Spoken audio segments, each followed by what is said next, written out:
मैं कैबिन की तरफ जाता हूँ और तुम पीछे गैलरी की तरफ जाओ।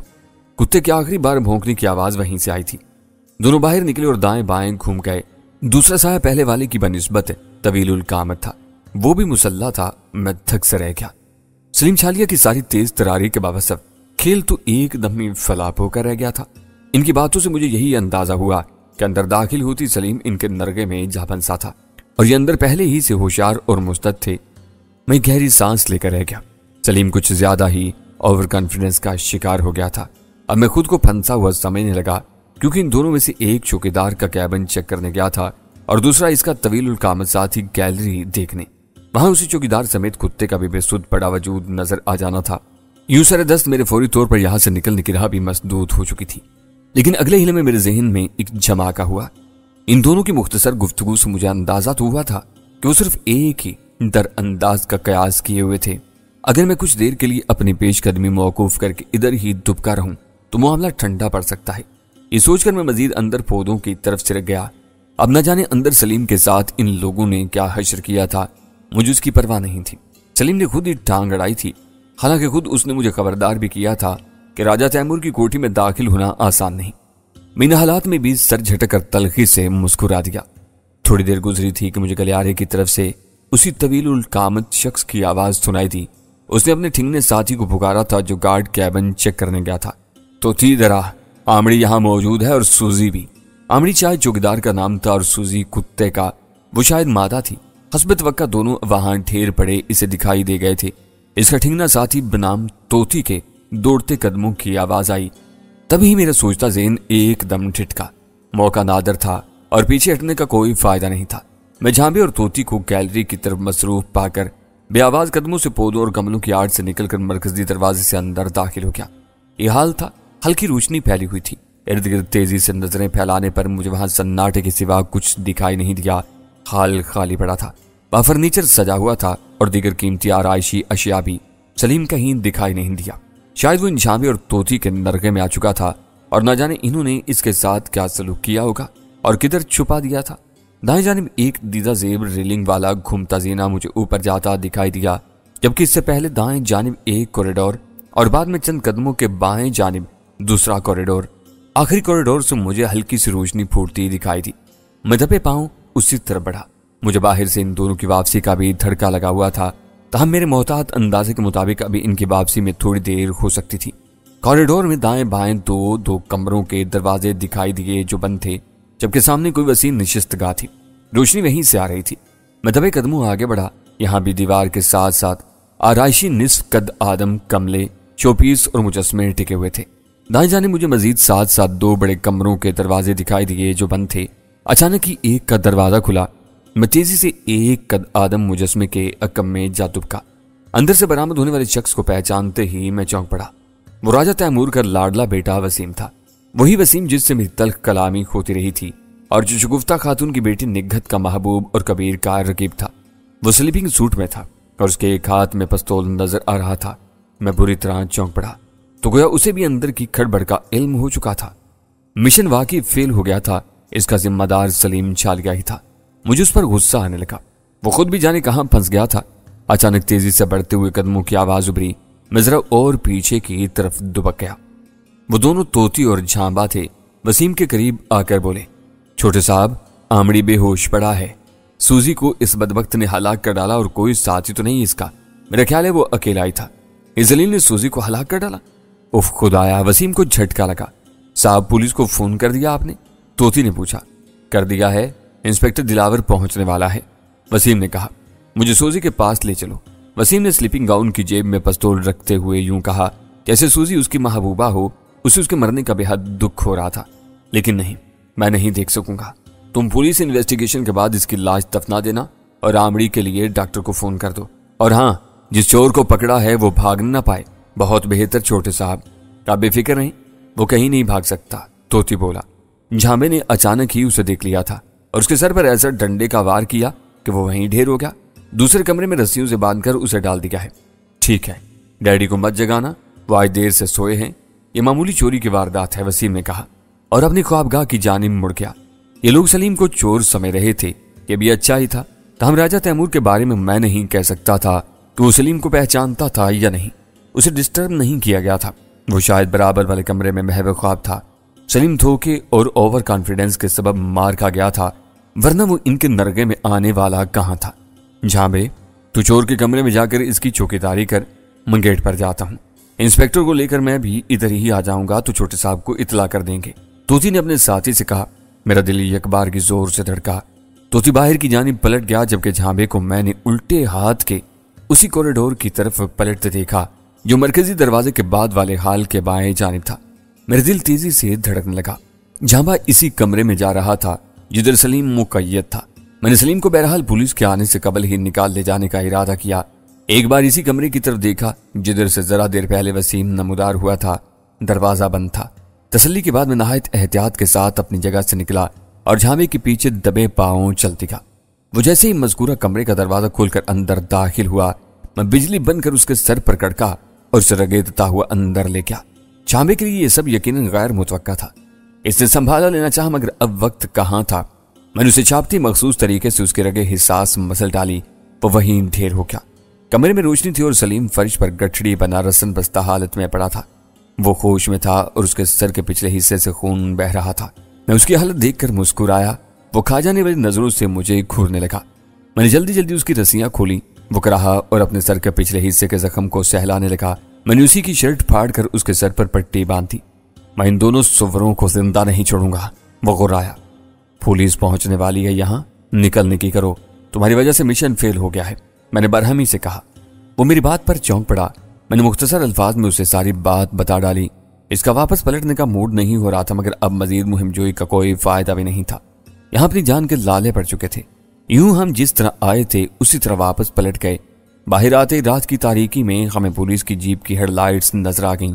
हम जल्दी से दूसरे रास्ते से आगे बढ़ते चले गए। अब हम इलाके से निकलकर रोड पर आ गए थे। रात निस्पहर से आगे सक चुकी थी। हमारा रुख चौराहे की तरफ था।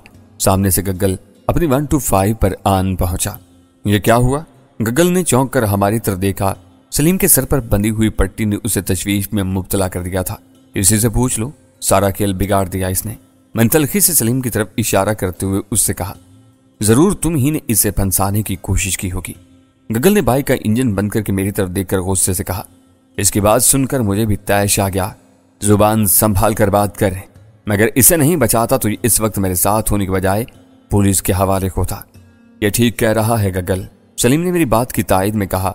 तो किसियाना सा हो गया। इसके बाद सलीम ने मुख्तसरन उसे सब बता डाला।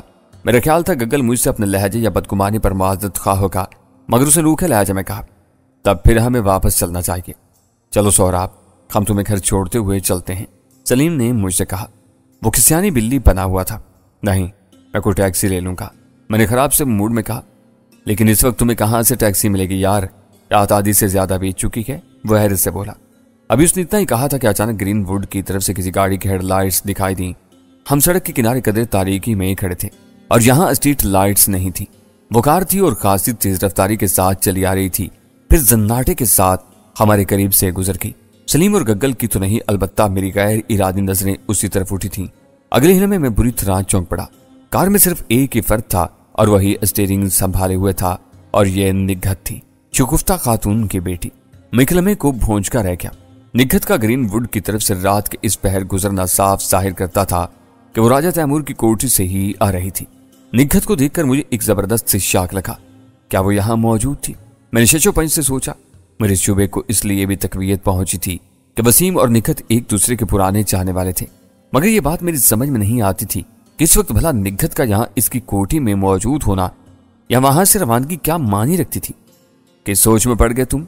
सलीम ने मुझे सोचता पाकर पूछा। मैं इस वक्त निघत के ताक़ुब में जाने के लिए मुतलाशी नजरों से टैक्सी देख रहा था, मगर दूर दूर तक मुझे उसके आसार दिखाई नहीं दिए। चलो मुझे इकबाल चौक उतार देना, मैंने कहा। गग्गल बाइक संभाल चुका था। सलीम इसके पीछे सवार हुआ और उसके अकम में मैं जा बैठा। गग्गल ने बाइक को गियर में डाला और एक्सीलेटर दबा दिया। बाइक गुर्राती हुई एक झटके से आगे बढ़ी और सुनसान रात में वीरान सड़कों पर फराटे भरने लगी। यहां तुम्हारा कौन जानने वाला रहता है? इकबाल चौक पर मैं उतरा तो सलीम ने पूछ लिया। है कोई जानने वाला? मैंने मुख्तसर सा जवाब दिया। वो दोनों आगे रवाना हो गए। इकबाल चौक वीरान पड़ा था। इक्का दुक्का शबीना होटल या चाय खाने खुले हुए थे। करीब एक पेट्रोल पंप होने के सबब यहाँ ट्रक या लंबे रूट पर चलने वाली मुसाफिर बसें खड़ी नजर आईं। میں نے پہلے بائک کے دور اور پھر غائب ہو جانے کی تسلی کی، پھر پیدل ہی نگہت اور اس کے باپ اقبال کے بنگلے کی طرف روانہ ہو گیا۔ ماں باپ کے درمیان برسا برس قائم رہنے والی خلیج کے سبب نگہت کی نفسیات پر اس کے بڑے منفی اثرات پڑے تھے، جس کا نتیجہ یہ نکلا کہ شگفتہ خاتون کے شوہر کے واصل جہنم ہو جانے کے بعد ماں بیٹی کے درمیان بڑی سخت چپکلش شروع ہو چکی تھی۔ شگفتہ خاتون کا تو اس میں کوئی قصور نہیں تھا، خود نگہت ہی کی عقل ماری گئی تھی۔ اس کا ماں سے دل بدل ہو چکا تھا، جس کا شگفتہ خاتون کو بہت ملال رہتا تھا۔ خود میں نے بارہا نگہت کو سمجھانے کی کوشش کی تھی اور اسے بار بار یہ باور کروا بھی چکا تھا کہ اس کا باپ کراچی کا ایک بہت بڑا گینگسٹر تھا اور اسی وجہ سے اس کی ماں نے ابتدائی ہی میں اس کا ساتھ چھوڑ دیا تھا تاکہ وہ راہ راست پر نہ آ جاتا، مگر اقبال نے اپنی مجرمانہ روش نہیں چھوڑی تھی اور اس کے برعکس بیٹی کو دور کرنے کی سزا کے طور پر اس نے نگہت سے راہ و رسم جاری رکھی تھی، یہاں تک کہ مرتے مرتے بھی اس مردود نے نگہت کا ماں کی طرف سے دل ہمیشہ کے لیے خراب کر ڈالا تھا۔ یوں نگہت اپنی ماں کا گھر ہمیشہ کے لیے چھوڑ کر باپ کے بنگلے میں شفٹ ہو چکی تھی، بلکہ کوئی بعید نہیں تھا کہ اقبال نے اپنا سارا چھوڑا ہوا مال و متاع بھی بیٹی کے نام کر دیا ہو۔ اگرچہ خود میں نے بھی اسے سمجھانے کی کوشش کی تھی، مگر نگہت نے مجھ سے بھی اپنی نفرت اور عداوت کا اظہار کر ڈالا تھا۔ یوں میں نے بھی اسے اس کے حال پر چھوڑ دیا تھا۔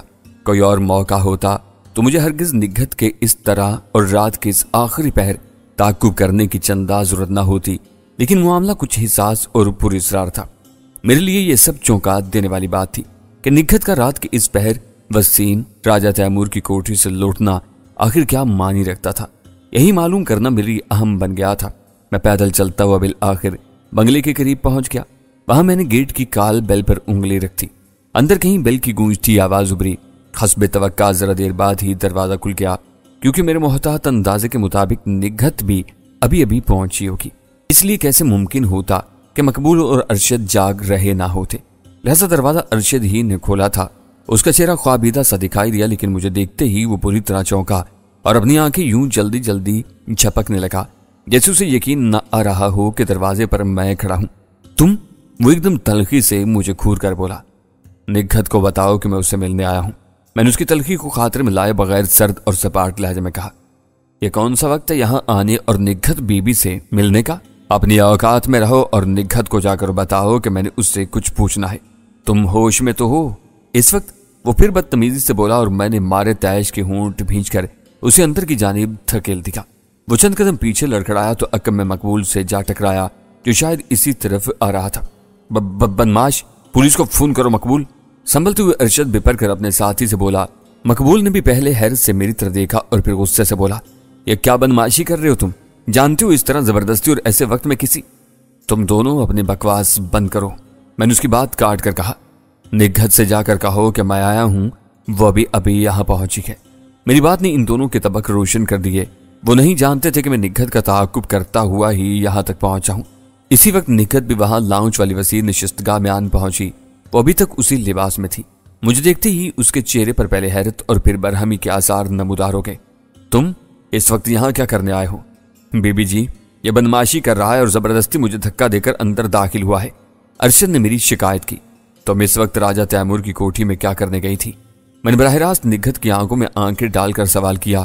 ایک لمحے کے لیے اس کے چہرے پر ایک رنگ سا آ کر گزر گیا، لیکن پھر اگلے ہی لمحے وہ تلخی آمیز طنز سے بولی، اوہو، تو گویا تم ہر وقت میری جاسوسی کرتے رہتے ہو۔ میرے پاس ان کاموں کے لیے فالتو وقت نہیں، میں نے روکھے لہجے میں کہا۔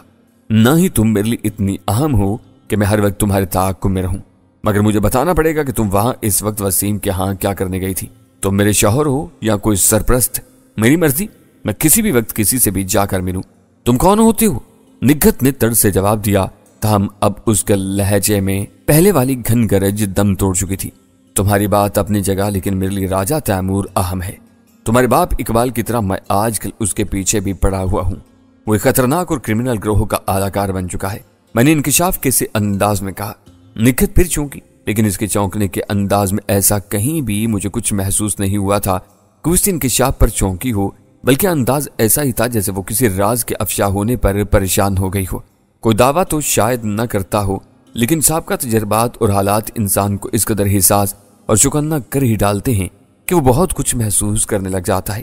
یوں میں نے بھی اس کے چہرے اور آنکھوں سے یہ سب بھانپ لیا تھا۔ پھر وہ فوراً ہی سنبھل کر اسے رکھائی سے بولی، تم جانتی ہو کہ وسیم میرا دوست ہے، میں کسی بھی وقت اس سے ملنے جا سکتی ہوں، باقی میرا باپ کیا کرتا تھا یا وسیم کا باپ کیا کرتا ہے مجھے سے کوئی غرض نہیں، اور یہ بھی ضروری نہیں کہ میں تمہاری باتوں پر یقین بھی کر لوں۔ یقین تو تم اپنے باپ سے متعلق بھی نہیں کرتی تھی، لیکن وقت نے ثابت کر دیا تھا کہ تم جا سکتے ہو۔ مجھے تمہاری باتوں اور انفارمیشن سے کوئی غرض نہیں ہے۔ وہ میری بات کاٹ کر ٹھٹائی سے بولی، اور ہاں، آپ میرے باپ کا دوبارہ ذکر مت کرنا۔ وہ کیا تھا کیا نہیں، ان کا چیپٹر کلوز ہو چکا، لیکن تم نے دوبارہ میرے راستے میں آنے کی کوشش کی تو میں پولیس میں تمہارے خلاف ہراسگی کی رپورٹ کروا دوں گی۔ پھر وہ مقبول اور ارشد کی طرف دیکھ کر بولی، اس سے باہر کا راستہ دکھاؤ ورنہ پولیس کو فون کر دو۔ یہ کہہ کر وہ پلٹ کر اندر کی جانب جانے لگی تو میں نے پکارا، ایک آخری بات سن لو۔ وہ ٹھہری مگر پیچھے مڑ کر میری جانب دیکھنے کی اس نے زحمت تک گوارا نہیں کی۔ وسیم بے شک تمہارا دوست ہے، لیکن میں جان چکا ہوں کہ اس وقت تمہارا اس سے ملنے کا کیا مقصد ہو سکتا ہے۔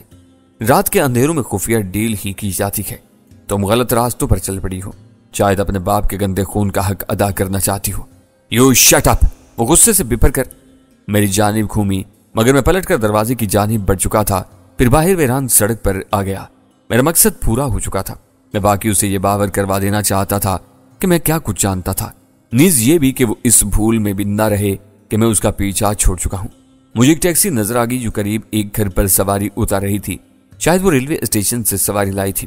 جب ٹیکسی خالی ہو گئی تو میں اس کی جانب بڑھا۔ اس سے اپنے گھر کا پتہ بتا کر دانستہ عقبی سیٹ پر براجمان ہو گیا۔ ٹیکسی روانہ ہوگی۔ اچانک ہی چرچ کے قریب مجھے پولیس موبائل کھڑی نظر آئی۔ ایک اور پولیس جیپ بھی موجود تھی۔ وہاں پولیس کا مجمع سا لگا ہوا تھا۔ ایک پولیس کی ایمبولینس گاڑی بھی کھڑی تھی۔ ان کی چھتوں پر لال نیلی بتیاں جل بجھ رہی تھیں۔ رات کی ساخری اور سرد پہر میں یہ سارا عجیب اور ہراساں کر دینے والا منظر ہی محسوس ہوتا تھا۔ ہمیں اشارے سے روکا گیا۔ میرا دل تیزی سے دھڑکنے لگا۔ قریب جا کر محسوس یہی ہوا کہ یہاں کوئی واردات یا واقعہ رونما ہوا تھا۔ خیریت تو ہے سرکار، کیا ہوا ہے؟ میں نے کھڑکی سے باہر جھانک کر پولیس والے سے کہا، باہر آ جاؤ، اپنی شناخت کرواؤ۔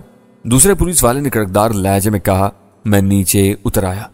میں نے اس طرف مخصوص وردی اور ستاروں والے پولیس افیسروں کو بھی دیکھا۔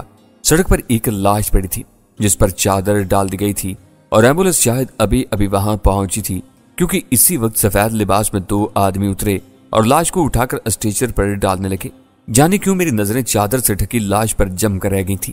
سرد ہوا کا کوئی ٹھٹرا دینے والا جھونکا چلا، تبھی لاش کے سرہانے والے حصے سے چادر ڈھلک گئی۔